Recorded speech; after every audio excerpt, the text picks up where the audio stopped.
কি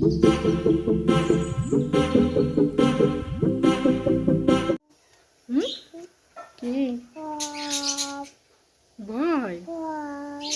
কিসের ভয়? এটা কে? ভয়? কিসের ভয়?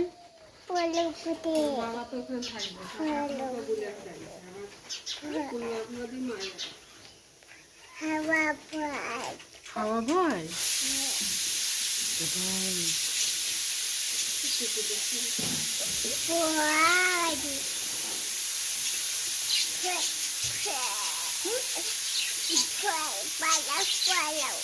পালাবো?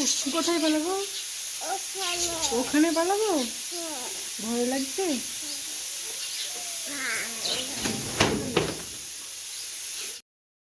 Hello everyone, good morning. তোমরা যে যেখান থেকে আমার ভিডিওটা দেখছো, আশা করি সবাই খুব ভালো আছো, সুস্থ আছো। আমরাও বেশ ভালো আছি। আজ নতুন আর একটা ভিডিওয় তোমাদের সকলকে অনেক অনেক ওয়েলকাম জানাই। ব্লগের শুরুতেই বড়দের প্রণাম আর ছোটদের বুক ভরা ভালোবাসা জানিয়ে আজকের ভিডিওটা শুরু করছি। আশা করি তোমাদের ভালো লাগবে। আজকে হচ্ছে বৃহস্পতিবার আর এখন ঘড়িতে সময় হয়েছে সকাল 8টা। মেয়ের জন্য সকালের জলখাবারটা এখন রেডি করব, সেই জন্য চলে এসেছি রান্নাঘরে। আর মেয়ের জন্য এখন বানাচ্ছি আমি খিচুড়ি। তো এখানে আমি বিভিন্ন রকমের সবজি নিয়েছি, আলু নিয়েছি, ফুলকপি নিয়েছি, সিম নিয়েছি। তো এই যে দেখো, এখন আমি প্রেসার কুকারের মধ্যে তেল দিয়ে দিয়েছি আর জিরে ফোড়ন দিয়ে দিলাম। দিয়ে সবজিগুলো একটু ভেজে নিলাম, তারপরে ডালটা দিয়ে দিলাম, তার একটু পরে আবার চালটা দিয়ে দিলাম। তো এখন এই যে প্রেসার কুকারের ঢাকনাটা লাগিয়ে দিলাম, কয়েকটা সিটি দিয়ে দেবো, তাহলে রেডি হয়ে যাবে আমার মেয়ের জন্য খিচুড়ি। তো আমি খিচুড়িটা ওইদিকে বসিয়ে দিলাম আর এখন এই যে দুধটা ছেঁকে নিচ্ছি, গরম করব। এই মাত্রই ঘোষ দাদা দুধ দিয়ে গেল। আর আমি এই দুধটা শুধুমাত্র মেয়ের জন্যই নিই, 1 পোয়া মতো দুধ নিই। তো এখন গরম করে দুধটা রেখে দেব। বেশিরভাগ দিনই আমি মেয়েকে সকালের দিকে এই দুধ জাতীয় খাবারগুলো খাওয়াই, মানে দুধ দিয়ে যে খাবারগুলো খাওয়ানো যায়, সুজি, তারপর চিড়ে, এইসব খাবার খাওয়াই। কিন্তু আজকে আমি ভাবলাম যে আজকে খিচুড়ি রান্না করি। তো ওদিকে খিচুড়িটা হয়ে গেছে যে, আর ওদিকে ডিমটাও সেদ্ধ হয়ে গেছে আমার। আর আজকে আমি মুরগির ডিম সেদ্ধ করতে দিয়েছিলাম মেয়ের জন্য। যেদিন মুরগির ডিম থাকে না সেদিন পোলট্রির ডিম সেদ্ধ খাওয়াই, আর যেদিন মুরগির ডিম থাকে সেদিন মুরগির ডিম সেদ্ধ খাওয়াই। তো এখন মেয়েকে এই যে খিচুড়ি আর ডিমটা খাইয়ে দেব। তো এই যে খাবারটা আমি রেডি করে নিলাম, এখন মাকে বলবো মা ওকে খাইয়ে দেবে। আমি খাওয়াতে পারবো না, কারণ আমার হাতে সময়টা একদমই কম। এই যে রান্না বসিয়ে দিয়েছি, হাজব্যান্ড অফিসে যাবে, ওই জন্য একটু তাড়াতাড়ি রয়েছে সকালের দিকটায় আমার এরকমই মানে চাপের থাকে, খুব খিচিবিচির মধ্যেই থাকি। কারণ সকালের কাজ বাজ, রান্না বান্না, তারপরে মেয়ের খাবার দাবার এসব করতে করতে না অনেকটা লেট হয়ে যায়। তো আজকে একটু লেটই হয়ে গেছে, ওই জন্য মেয়েকে খাবারটা খাওয়াতে পারলাম না। মাকে বললাম আপনি খাইয়ে দিন আর আমি মানে রান্নাগুলো করে ফেলি। তো এদিকে আমি এই যে রান্না বসিয়ে দিয়েছি। তো প্রথমে আমি শাকটা রান্না করে নিলাম, আর এটা হচ্ছে পালং শাক রান্না। বড়ি দিয়ে পালং শাক রান্না মানে খুব ভালো লাগে খেতে। আর পালং শাক রান্না করলেই আমি এইভাবে বড়ি দিয়ে রান্না করি। তো আমি যখন খিচুড়ি রান্না করছিলাম মেয়ের জন্য, তখনই সব সবজিগুলো শাশুড়িমা কেটে দিয়েছে, আমি এখন ঝটপট রান্নাগুলো সেরে নেব। তো এদিকে এই যে মাছটা রান্না করে নিচ্ছি, আর আজকে মাছটা কাঁচা করেই রান্না করব, কারণ এই মাছটা কাঁচা রান্না খেতেই ভালো লাগে। এটা হচ্ছে বোয়াল মাছ, একদম আমাদের নদীর টাটকা মাছ একদম। তো এই মাছটা কাঁচা করে রান্না করলাম। কাঁচা রান্না মানে হচ্ছে প্রথমে মশলাটাকে ভালোভাবে মাখিয়ে নিতে হবে, তারপরে তেল আর জল দিয়ে দিয়ে ঢাকা দিয়ে দিতে হবে, তাহলে আমার মাছটা হয়ে যাবে। ওইদিকে দেখো মাছটা আমার হয়ে গেছে। আর এখন এদিকে আমি আলু পোস্ত রান্না করছি। আর এদিকে এই যে ডালটা হয়ে গেছে, ডালটা মেয়ের জন্য করেছি আর সবারই খাওয়া হবে, একটু বেশি করেই করেছি। আর এদিকে যে ফুলকপি আলু ভেজেছি, আর এই যে উনানের মধ্যে হচ্ছে আলু পোস্ত। আলু পোস্তটা করতাম না, কিন্তু হাজব্যান্ড বললো একটু আলু পোস্ত করে দাও, কারণ অনেক দিন আলু পোস্তটা খাওয়া হয়নি, ওই জন্যই আলু পোস্তটা করছি। আর ওইদিকে ওই যে ভাতটা হয়ে গেছে।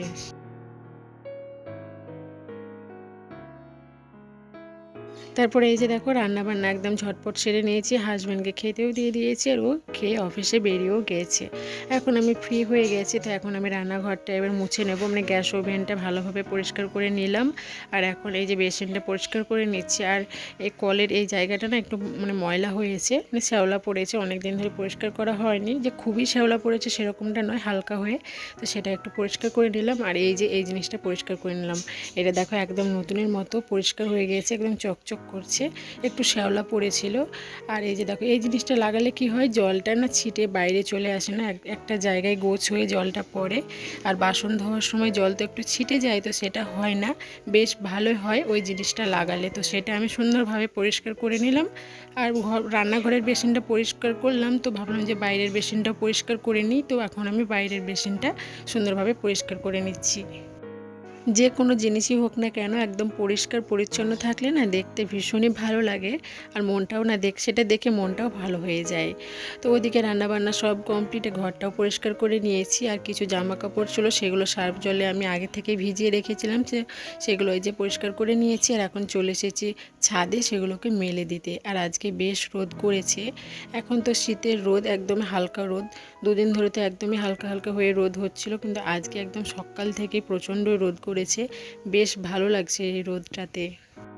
তারপরে আমি এই যে দেখো স্নান করে নিয়েছি আর একটা শাড়ি পরেছি, কারণ হচ্ছে আমাদের গ্রামে মানে একদম পাশে বাড়ি একটা ছেলেটাকে তোমরা যারা আমার ব্লগ দেখো তারা চিনবে, কারণ ব্লগে আমি ওই ছেলেটাকে দেখাই। তো ওর নাম হচ্ছে অংশু। তো অংশুর আজকে অন্নপ্রাশন, সেখানে যাব, আমার মেয়েকে বলেছে। তো মেয়ের জন্য এই যে জামাটা বের করে রাখছি, আর মেয়ের সঙ্গে আমিও যাব।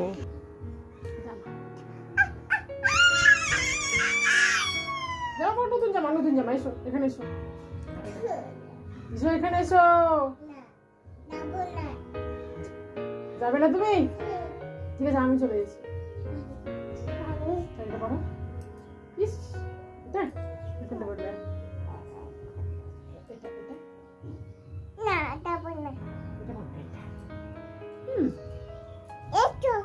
এটা কোনটা? তো 3-4টে জামার মধ্যে এই জামাটা আমার মেয়ের পছন্দ হয়েছে। আমার মেয়ে এখন কিন্তু নিজে পছন্দ করে জামা পরে, মানে আমি যে পরিয়ে দেবো সেটা পরবে না, এতটাই দুষ্টু হয়ে গেছে। তো মেয়েকে এই জামাটা পরিয়ে দিয়েছি, আর এখন এই যে রেডি করিয়ে দিচ্ছি। আর একটু পরে বেরোবো মেয়েকে নিয়ে। আর মেয়েকে বলেছে, আর মেয়ের সঙ্গে আমিও যাচ্ছি, কারণ আমার মেয়ে তো একা যেতে পারবে না, ওই জন্য। তো এই যে দেখো মেয়েকে একদম রেডি করিয়ে দিয়েছি। এখন একটা ক্লিপ লাগিয়ে দেবো মাথায়, আর দুটো চুড়ি পরিয়ে দেবো, তাহলে রেডি হয়ে যাবে। এই যে দেখো মামামকে কেমন লাগছে কমেন্টে জানিও। তো এখন মামামকে নিয়ে বেরোবো। আর যেখানে যাচ্ছি সেটা হচ্ছে আমাদের একদমই পাশে বাড়ির, আর ওখানে হচ্ছে অন্নপ্রাশন। অন্নপ্রাশনটা খুব একটা বড় নয়, ওনারা একদমই ছোট্ট করে অন্নপ্রাশনটা করছে। তো আমার মেয়েকে বলেছে। তারপরে এই যে দেখো চলে এসেছি, আর এই যে আমি অংশুকে নিয়ে রয়েছি। আর এই যে দেখো ফোনটার দিকে কিভাবে তাকিয়ে আছে। তো আজকে অংশুর অন্নপ্রাশনটা 3 মাস আগেই হতো, 3 মাস আগে ওকে শুধু মুখে প্রসাদটা দিয়ে রেখেছিল, 3 মাস পরে ওর অন্নপ্রাশনটা মানে পালন করলো।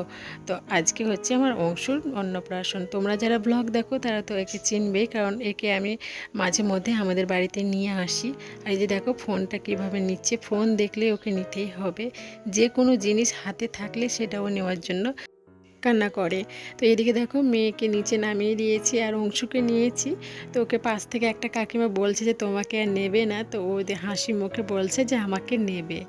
তো দেখো তারপরে অংশুকে নিলাম, ওকে একটু আদর করলাম, ওকে একটা গিফট দিলাম। আর এখন চলে এসেছি ছাদে খাওয়া দাওয়া হচ্ছিল, আর বড় মাদের বাড়িতে খাওয়া দাওয়া হচ্ছিল। তো এই যে এটা হচ্ছে বড় মাদের বাড়ি, আর মেয়েকে দুটো ভাত খাইয়ে দিয়েছিলাম বাড়িতেই, তো ওকে এখন আর আমি কিছু খাওয়ালাম না, বড় মা এখন ওকে নিয়ে আছে। আর এদিকে দেখো আমার মেয়ে খেলা করতে খুব ব্যস্ত। এই সময়টা আমরা এক সময় পেরিয়ে এসেছি, এই মুহূর্তগুলো খুব মিস করি এখন। মানে প্রত্যেকটা মানুষের জীবনে এই দিনগুলো আসে, ছোটোবেলার সেই দিনগুলো। আর সেই ছোটোবেলার দিনগুলো কিন্তু জীবনে একবারই আসে, বারবার আসে না। তো আমার মেয়ে দেখো ধুলোবালি নিয়ে এখন খেলা করতেই ব্যস্ত। আর বড় মাদের বাড়িতেই আমার মেয়ে বেশিরভাগ সময়টা থাকে, ওই জন্য কিছু খেলনা বড় মা নিজে এনে রেখেছে ওনাদের বাড়িতে, কারণ যখন মেয়ে থাকবে তখন খেলা করবে, ওই জন্য। তো এখন আমার মামাম রান্নাবাটি খেলা করছে, দেখো কত সুন্দরভাবে রান্না করছে। আর মেয়েকে আমি মাঝে মধ্যে এইভাবে ওকে খেলা করতে দিই ধুলোবালি নিয়ে, কারণ এই সময়টা তো আর বারবার ফিরে আসবে না জীবনে একবারই। তো ওই জন্য ওকে একটু ধুলোবালি নিয়ে খেলা করতে দিই আমি।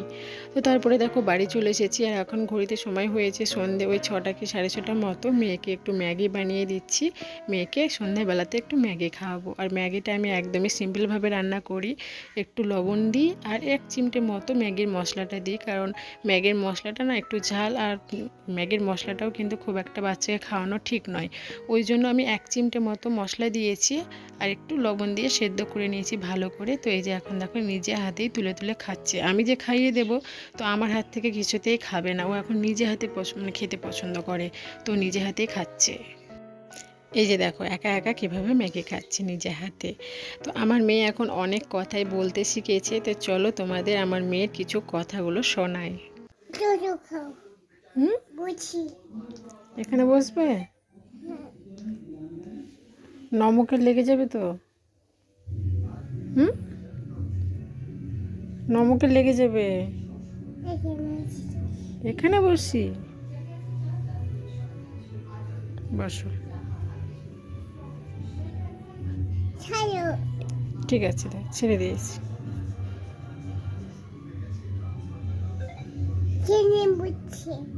এখানে বসে মোমাও।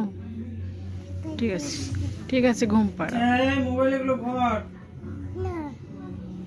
ব্যাগে। অনু অনু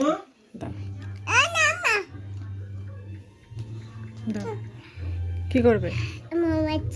মোম আছে? এই কোলে মোমাবে? ঠিক আছে, ঠিক আছে।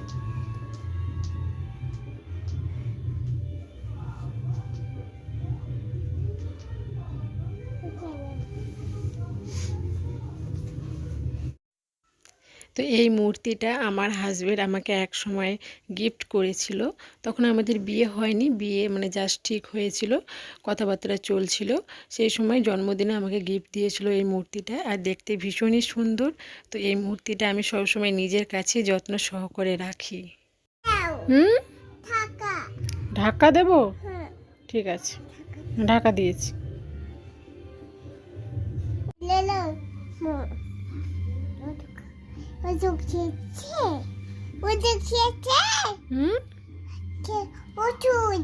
ওষুধ?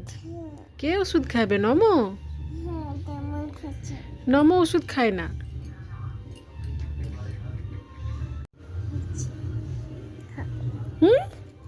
কি করছে এটা? নমো বিকুট খাবে? খেপি, নমো বিকুট খায় না। নাও নাও নাও নাও, খাও। কে খাবে? নমো নমো খাবে। নমো নমো বিকুট খায় না। খাবে? তুমি খাও। আমি খাবো না। কে খাবে? নমো খাবে। কই দেখি কিভাবে খাবে। কিভাবে খাবে নমো? দেখি কিভাবে খাবে। এইভাবে খাবে? আচ্ছা ঠিক, ওইভাবে খাবে। ঠিক আছে, দাও নমোকে, দাও, খাবে। হ্যাঁ হ্যাঁ, এখানে থাক। আচ্ছা এখানে থাক, নমো খাবে। হর্ষই না, আমি পালাবো না। হর্ষই বই পড়বি না? তা পড়ো, বলো হর্ষই। হর্ষু দীর্ঘ রি রি বলো। দেখো দেখো, দিব একবারে। কে বদমাশি করছে? কে? মা বদমাশি করছে না অনু বদমাশি করছে? অনুকে তাহলে মারতে হবে। মারবো না, মারতে হবে, মারতে হবে। তোমাকে দেবো পটাশ করে। মায়ো না, মায়ো না, মায়ো না। মন নিয়ে কি করবা?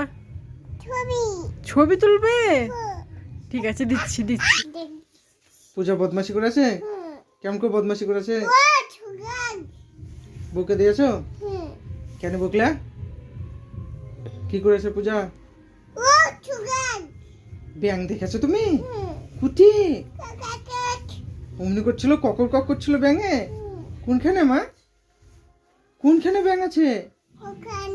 ওরে বাপরে, ভয়।